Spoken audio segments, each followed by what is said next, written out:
My name is Paul. I am the program leader for the foundation course here at LCCM. My top 10 tips for people starting out in the industry. The first one is just do it. Don't wait for an invitation from the music industry to feel like you have to start your career. You have all the tools that you need to be a successful DIY artist. And once you've got yourself to a certain level, the industry will come and find you. And generally, that will be a better step for your career. You'll get better contracts and negotiations if you do that. Don't spend too long working on something that isn't working. Songwriting should be, or production should be, a fairly easy process. So if you're doing something and it's taking hours and you haven't really got anywhere, my advice would be just to stop working in it, move on to something else. Use existing structures from established songs in order to try and get out of what I always call the dreaded 16-bar loop. So when people are making tracks in a DAW like Logic or Ableton, they'll often get an 8 or 16-bar loop and then they don't really know what to do with it. So I would suggest looking at existing songs and taking the structures from those songs and trying to kind of mimic them with your own work. It's a really good tool to help you structure your songs. Change up your workflow. So this is whether you're writing on an acoustic guitar or electric guitar, or whether you're composing in a digital workstation.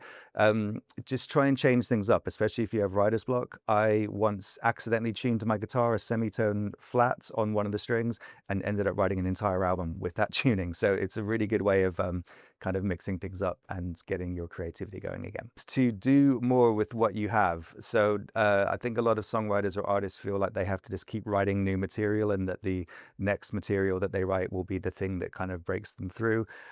I really think that once you have something that you're proud of, that you should try and make the most of that. So make sure you do the best that you can with the material that you have once you're proud of what you've written. So this is more of a production mixing tip. So learn the fundamentals of mixing and really try and train your ears. It's something that happens naturally over the course of your career, but having good ears is a really important thing for mixing. Plugins and having the best plugins, it's not going to be the thing that's going to make your mixes sound good, but having good ears and learning the fundamentals of how to use mixing tools like compression and EQ is definitely important. This is a writer's block thing. So if I've ever had writer's block, I try and write to an imaginary brief, which is something that people get to kind of compose for TV shows or films. So you make up an imaginary brief or find a TV show or a scene from it that you like and just try and write a song to that.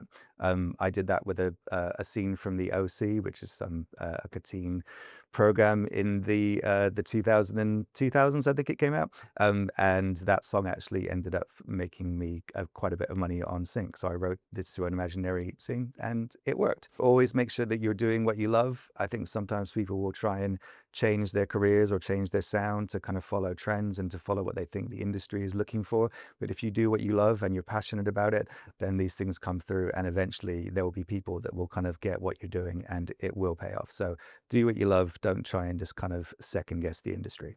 Make sure you understand copyright and get everything in writing. It might seem like you're kind of like overkill if you're to kind of put things in writing, if you're just writing a song with someone, but you never know when things are going to take off or what's going to happen in the future. So make sure you understand copyright and make sure you put everything in writing. This is probably the most important one. Just be nice.